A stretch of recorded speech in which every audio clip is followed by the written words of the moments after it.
तो फ्रेंड्स, आमदनी है ज़ीरो और खर्चा है रुपया और जीना हो चुका है दुभर।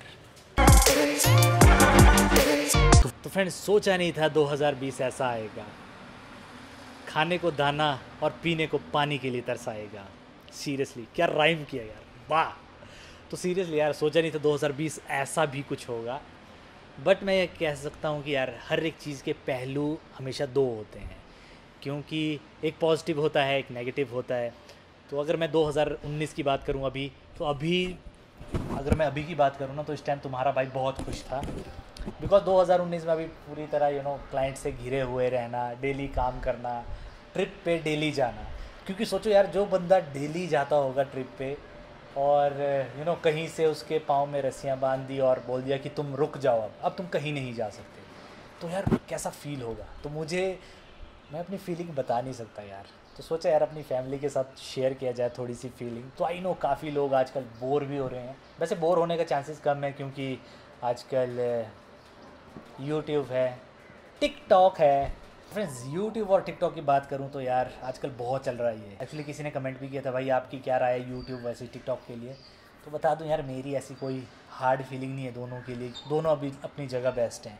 अब यूट्यूब मेरे लिए बहुत बेस्ट है। तो जिसने इज़्ज़त दी है मुझे, तो मैं यूट्यूब का शुक्रिया अदा करता हूँ दिल से। तो टिकटॉक को मुझे पता नहीं, मैं यूज़ करता भी नहीं हूँ। जिन लोगों को सोशल मीडिया से प्यार है, वो तो घर में बैठ के एंजॉय कर सकते हैं। बट हम जैसे लोग, जिसको नेचर से ज़्यादा प्यार था, उनकी लगी हुई है लंका। अगर मैं 2019 की बात करूँ, अभी तो पूरी तरह एंजॉय कर रहा था यार। आई थिंक 15 मई के आसपास मैं मेनली ट्रैकिंग और कैंपिंग ग्रुप को संभालता था। और ख़ासकर जो 15 मई तक, जब तक रोहतांग पास नहीं खुलता, तब तक प्राशर लेक काफ़ी मैं करता था, और जितने भी तीर्थन वैली करता था। तो आजकल बहुत मज़ा आता था। अब शायद रोहतांग पास भी खुल चुका है, तो आजकल इसके बाद रोहतांग पास की भीड़ बहुत होती थी यार। तो फ्रेंड्स, लिटरली सोचा नहीं था कि ऐसा भी वक्त आएगा। पीक सीज़न में, मई जून कुल्लू मनाली का पीक सीज़न होता है, उसमें हम ऐसे बैठेंगे मज़े से। तो ये बिल्कुल मैंने नहीं सोचा था। तो अगर मैं बिज़नेस की बात करूं, तो जितने भी टूरिज़्म वाले हैं, उनका बिज़नेस लगभग इस लेवल से इधर पहुंच चुका है, लगभग ज़ीरो पे पहुंच चुका है यार। तो क्या करें, टूरिज़्म वालों ने, जिसने कमाई ज़्यादा की, अब चुपचाप प्यार से खर्चो। तो और काफ़ी लोगों ने ये भी पूछा था यार, नॉर्मल हो पाएगा टूरिज़्म। तो यार इस साल कुछ नहीं होगा। इस साल अगर आपको प्लानिंग भी करें तो रहने दो, क्या फ़ायदा प्लानिंग करके। तो मोस्ट प्रॉबेबली मुझे नहीं लगता कि हिमाचल की जनता या कुल्लू की जनता, खासकर कुल्लू मनाली की जनता, अलाउ करेगी। क्योंकि कोरोना यार बहुत बहुत प्रॉब्लमेटिक है। हाँ, इसके साथ जीना तो हमें सीखना पड़ेगा। बट ऐसा भी नहीं है कि यार जीना सीखना पड़ेगा, मेडिसिन हमारे पास उतनी अभी अवेलेबल है नहीं और चले हैं जी हर कहीं, तो उससे काफ़ी दिक्कतें होंगी। बट क्या करें, जीना तो पड़ेगा। कब तक हम इससे भागते रहेंगे। तो भागने का कोई वो नहीं है कि जंगलों में जब जाते हैं, डर तो हमें रहता है कि यार कोई लेपर्ड ना आ जाए, कोई जंगली जानवर ना आ जाए। बट क्या करना, हमें जीना पड़ता है कि अगर ये काम करना है तो हमें जाना पड़ेगा, करना पड़ेगा। तो इसीलिए कोरोना भी एक बीमारी है, बस उसका एक इलाज है, अपने आप को फिट रखो, फाइन रखो और हेल्दी चीज़ें खाओ, और हो सके तो एक्सरसाइज 20 से 30 मिनट डेली करो। कुल्लू मनाली हो चुका है ग्रीन जोन, और अब हमारे जो हिमाचल में ना, वो सिर्फ़ और सिर्फ बचे हैं कुल्लू, लाहौल स्पीति और किन्नौर।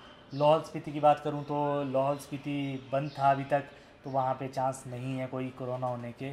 और अगर किन्नौर की बात करूं तो किन्नौर भी वैसा ही है। किन्नौर के लोग काफ़ी शिमला में रहते हैं, तो वो भी इतना वनरेबल नहीं है कोरोना के लिए, क्योंकि वहाँ पे भी आवाजाही बंद हो चुकी है। लोकल लोग, क्योंकि किन्नौर के काफ़ी लोग शिमला में रहते हैं और लाहौल स्पीति के मैक्सिमम लोग कुल्लू में रहते हैं।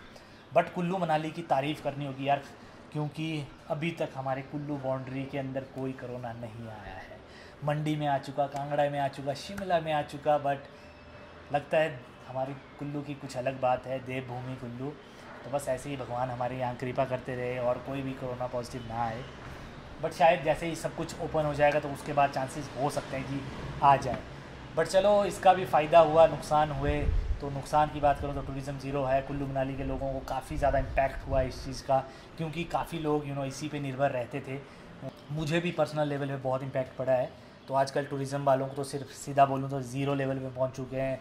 तो टूरिज़्म से कोई इनकम नहीं होगी अभी। सोचो, मई जून पीक सीज़न होता था किसी टाइम, तो आजकल सांस लेने की बारी नहीं होती थी, कभी यहाँ दौड़ो कभी वहाँ। तो बट चलो कोई बात नहीं, एक साल नेचर को भी थोड़ा रिलैक्स मिल जाएगा, तो वो भी सही है। और दूसरी बात, उसका एक और फ़ायदा मुझे क्या हुआ पर्सनल लेवल पे, तो अभी हमारे घर में कंस्ट्रक्शन का काम चला है, 15-20 दिन से कारपेंटर्स आ रहे हैं, तो कंस्ट्रक्शन का काम चला है। अभी दिखाऊंगा मैं आपको क्या क्या हुआ है। काफ़ी कुछ चेंज हो चुका है मेरे घर में। अभी जहाँ पे बैठा हूँ मैं, वो 4th स्टोरी है, सबसे लास्ट वाली, तो अब हमने क्लोज़ कर दी है। और जो लास्ट छत होती है, जो लास्ट स्टोरी होती है, वो ऐसी ही डलती है टीन की, क्योंकि उसके भी अपने फ़ायदे हैं। हाँ, महंगा वो ज़्यादा पड़ता है एज़ कम्पेयर टू लेंटर वाली, बट इसका फ़ायदा ये है कि अगर मान लो स्नोफॉल होता है तो उसमें भी ज़्यादा अच्छा रहता है, या फिर बारिश होता है तो बारिश में भी जो लेंटर वगैरह होते हैं सीमेंटेड वाले, तो उसमें कई जगह पानी इकट्ठा हो जाता है, खड़ा हो जाता है, और उसके बाद वो रिश्ता है, तो उससे भी दिक्कत आती है। तो बस यही है कि मैक्सिमम जितने भी अब कुल्लू मनाली की छतें होती हैं वो सारी की सारी टिन की होती हैं, लास्ट वाली चद्दर वाली। हाँ, तो बस फ़ायदा मुझे ये हुआ इस बार कि यार घर का काम मैं सब कुछ ओवरऑल सीख चुका हूँ। मुझे कारपेंटर का पता लग जाता है कि क्या सामान लगता है। तो पहले काफ़ी नॉलेज कम था कि ऐसा भी होता है, बट अब काफ़ी कुछ सीख गया हूँ। तो चलो यार, थोड़ा सा अपना घर दिखा देता हूँ आपको कि क्या क्या हो रहा है। थोड़ा आप भी राय दे देना यार, ऐसा नहीं, ऐसा होना ज़रूरी है। तो अभी छत डली नहीं है, एक्चुअली छत डली है, इसके नीचे होगी सीलिंग, तो लकड़ी की सीलिंग होगी, तो अभी टाइम लग जाएगा, उसमें काफ़ी टाइम लगता है। तो अभी पहले नीचे का उसका ढांचा बनेगा, उसके बाद सीलिंग होगी। तो बट एक सीलिंग हुई है, तो ये देख सकते हो नीचे वाले कमरे की सीलिंग हुई है। ये एक्चुअली बाथरूम है, ये ऊपर से कुछ ऐसा दिखती है सीलिंग ना।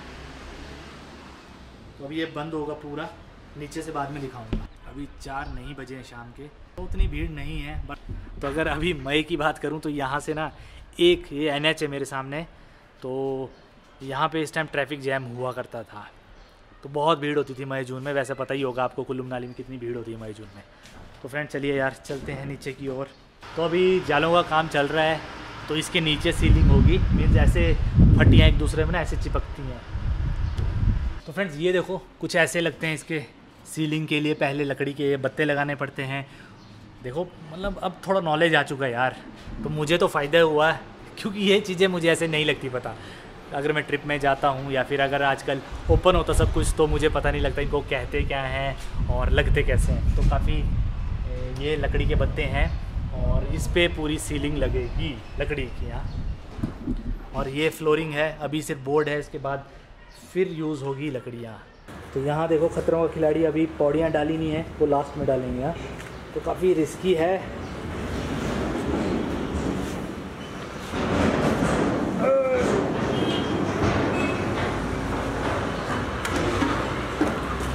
तो यहाँ पे अभी ये स्पेस खाली रखा है, तो ये रखा है पर्सनल बैठने के लिए।